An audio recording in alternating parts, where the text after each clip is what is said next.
부모이신가요? 부모님이 계신가요? 자녀 앞에서 무조건 강할 필요가 없습니다. 자식에게 모든 것을 다 쏟아 붓지 마십시오. 당신도 사랑이 필요한 소중한 존재입니다. 우리는 자녀가 어리던 성인이 되었건 간에 부모가 되었습니다. 또 부모가 될 것입니다. 그리고 부모님이 계십니다. 부모도 사랑받고 싶습니다. 누구나 실천할 수 있는 사랑받는 부모 되기 방법에 대해 여러분들과 함께 나누는 시간을 가지려고 합니다. 우리 부모들은 예상치 못한 질병을 한 가지씩 안고 있습니다. 우리가 이것을 흔히 질병이라고 하지 않고 부모 신화라고 부릅니다. 이 신화는 실제가 아니라 거짓이라는 것입니다. 이제 우리가 이 부모가 가진 거짓 신화 세 가지를 살펴보고, 그리고 이 신화를 통해 우리가 새롭게 얻어낼 것은 무엇인가에 대해 알아보도록 하겠습니다. 우리가 가지고 있는 가장 첫 번째 부모 신화는 부모는 늘 주는 존재해야 한다는 것입니다. 보통 우리는 이렇게 알고 있습니다. 늘 주는 존재로 사는 게 얼마나 피곤한 일인지 아십니까? 결혼을 하고 아이를 낳고 키워보면서 생각이 드는 것이 있습니다. 부모가 소진이 된다는 것입니다. 부모도 사람입니다. 소진이 되어가고 고갈이 됩니다. 바닥에 보이게 됩니다. 부모도 늘 줄 수는 없어요.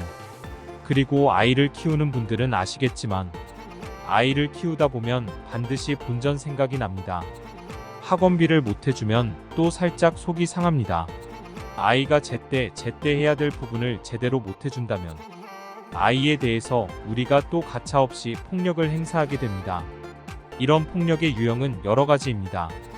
우리가 알고 있는 그런 실질적인 폭력이 아니라 째려보기, 노려보기, 그리고 가끔씩 폭력적인 비속어를 사용하게 되는 것입니다. 이런 부모들은 사실상 내가 그만큼 주기 때문에 그만큼 받고 싶은 것입니다. 받고 싶은 마음이 이상한 것은 아닙니다. 이 부모와 관련된 이 첫 번째 신화는 이렇게 바꿔야 될 것입니다. 부모는 늘 자녀에게 주고 또 받는 존재가 되어야 한다로 말입니다. 우리가 가지고 있는 두 번째 부모 신화는 바로 자녀 성공이 곧 나의 성공이다입니다. 혹시 반야월 선생님의 불효자는 웁니다 라는 노래를 아시나요? 이 노래는 반세기 전에 유행했었습니다. 2000년대에 들어가며 이 노래는 다른 방식으로 그 이름이 불리우게 되었습니다. IMF 시대에는 불효자는 놉니다. 최근 청년 백수 500만 시대에는 효자도 놉니다. 다만 효자는 나가서 놀고 불효자는 집에서 계속 엄마를 쳐다보면서 논다는 점이 다르기는 합니다. 그런데 생각해보면 이 효자 개념이 어떻든지 간에 불효자 개념에 어떻든지 간에 이 친구들이 성공을 했던 안 했던 간에 세상 살기가 너무 어려워졌습니다. 그렇다 보니 무슨 일이 생겼나요? 성공한 사람도 또 성공하지 못한 사람들도 다들 나이든 부모 연금에 빨대를 꽂고 이제 쪽쪽 빨아먹고 있습니다. 우리 주변에서 이런 사태가 벌어지고 있습니다. 결국 우리가 알고 있는 자녀의 성공이 곧 나의 성공이다. 그게 아니라 자녀의 성공은 그냥 자녀의 성공일 뿐이다. 이렇게 바뀌어야 될 것입니다. 그리고 우리 부모들이 가지고 있는 세 번째 신화는 부모의 역할은 언제나 보람되고 반드시 보상받는다입니다. 사실 부모의 역할은 가끔 보람되고 어쩌다 보상을 받습니다. 우리 어머니 아버지 세대들에게는 이 세 번째 신화가 현실인 때도 있었습니다. 과거에는 무조건적인 부모의 사랑과 그것을 알아주는 자녀들이 있었습니다. 그러나 지금은 다른 형태의 부모가 필요합니다. 왜냐하면 아이들이 달라지고 있습니다. 그러면 이 달라져야 할 부모, 사랑받는 부모 되기의 세 가지 방법을 살펴보겠습니다. 첫 번째, 우리들이 가지고 있는 부모 신화를 깨뜨려야 합니다. 뭔가를 깨뜨려야 그 다음에 새로운 것을 만들어낼 수 있습니다. 새롭게 만들어야 할 가장 첫 번째는 어떻게 내 아이들과 함께 살 것인가입니다. 먼저 인정하십시오. 나도 결함이 있는 사람이다. 부모도 부족하고 한심할 때가 있는 사람이라는 것을 이야기하십시오. 그게 부끄러운 게 아닙니다. 아빠, 엄마도 생활비, 자녀교육, 바른 가치관에만 관심이 있는 것이 아닙니다. 아이돌, 드라마, 영화배우, 게임 등 자신이 좋아하는 일도 있다는 것을 보여주십시오. 이렇게 부모가 자기가 사람이라는 것을 자녀들에게 이야기하고 보여주어야 자녀들도 부모를 사람으로 만나고 사람으로 느끼게 됩니다. 결함이 있다는 걸 보여주는 것은 부끄러운 것이 아닙니다. 두 번째, 부모들이 원하는 인간의 욕구를 알아차려야 합니다. 부모들은 바로 자기 존경에 몸부림을 치는 사람들이라는 것입니다. 매슬로우라는 유명한 심리학자는 인간의 욕구를 5단계로 나누었습니다. 그중 4단계의 욕구가 자기 존경의 욕구입니다. 1단계 생리적 욕구, 2단계 안정과 안정의 욕구, 3단계 소속감의 욕구가 해결되면 4단계의 자기 존경의 욕구를 충족시키려고 합니다. 내가 누군가를 존경하고 누군가 나를 존경해줬으면 좋겠어. 누군가 나를 사랑한다고 말해줬으면 좋겠어. 누군가 나를 내가 당신을 이해합니다. 라고 이야기해 주었으면 좋겠다는 말입니다. 그 욕구는 모든 사람에게 있습니다.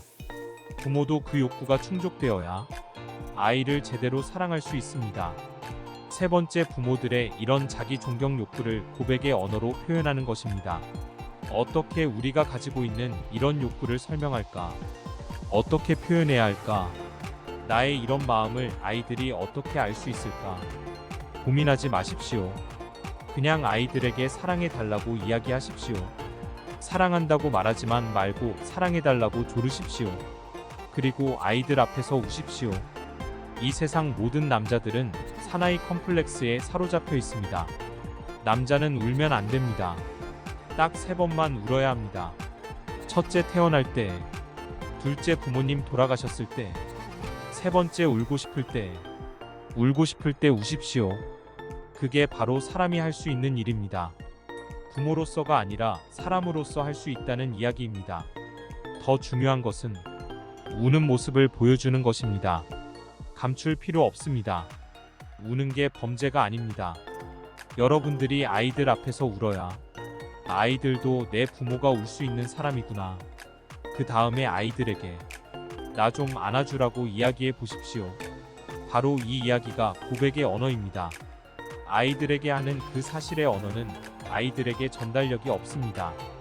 부모를 설명해 줄 수 없습니다. 우리가 가장 많이 하는 사실이 언어가 바로 이것입니다. 너한테 들어간 돈이 얼마인 줄 아냐? 부모와 자녀들 사이의 감정을 드러내 놓지 못하고 사실의 언어만 사용한다면 누가 진짜 바보일까요? 만약에 엄마 아빠 둘 다 이런 사실의 언어만 사용한다면 커플로 어리석은 바보 노릇을 하고 있는 것입니다. 우리에게 필요한 것은 무엇일까요? 자시이면 닥치고 효도하라는 일반적인 이야기. 우리들의 바람을 담은 이야기를 다른 방식? 바로 고백의 언어, 감정의 언어, 시의 언어를 통해서 이야기하십시오. 내게 와줘. 나 좀 안아줘. 더 중요한 것은 무엇인가? 사랑해달라고 여러분들이 외쳐야 아이들은 가슴을 엽니다. 사랑해달라고 고백해야 아이들은 그제야 내 부모가 사랑이 필요하다는 것을 그제야 깨닫게 됩니다. 오늘 여러분들은 이 고백의 언어를 내 부모에게 그리고 내 자녀들에게 말해보십시오. 부모는 괜찮다고 말하지 말고 너희들만 행복하고 잘 살면 된다고 말하지 말고 사랑한다고 말하지 말고 사랑해달라고 안아달라고 한번 큰 소리로 외치면서 내 가족들을 가슴에 다시 한번 품기를 바랍니다. 오늘도 명언을 듣는 당신은 이미 성공한 사람입니다. 명언으로 힐링하고 성공할 수 있습니다. 오늘도 행복한 하루 되세요.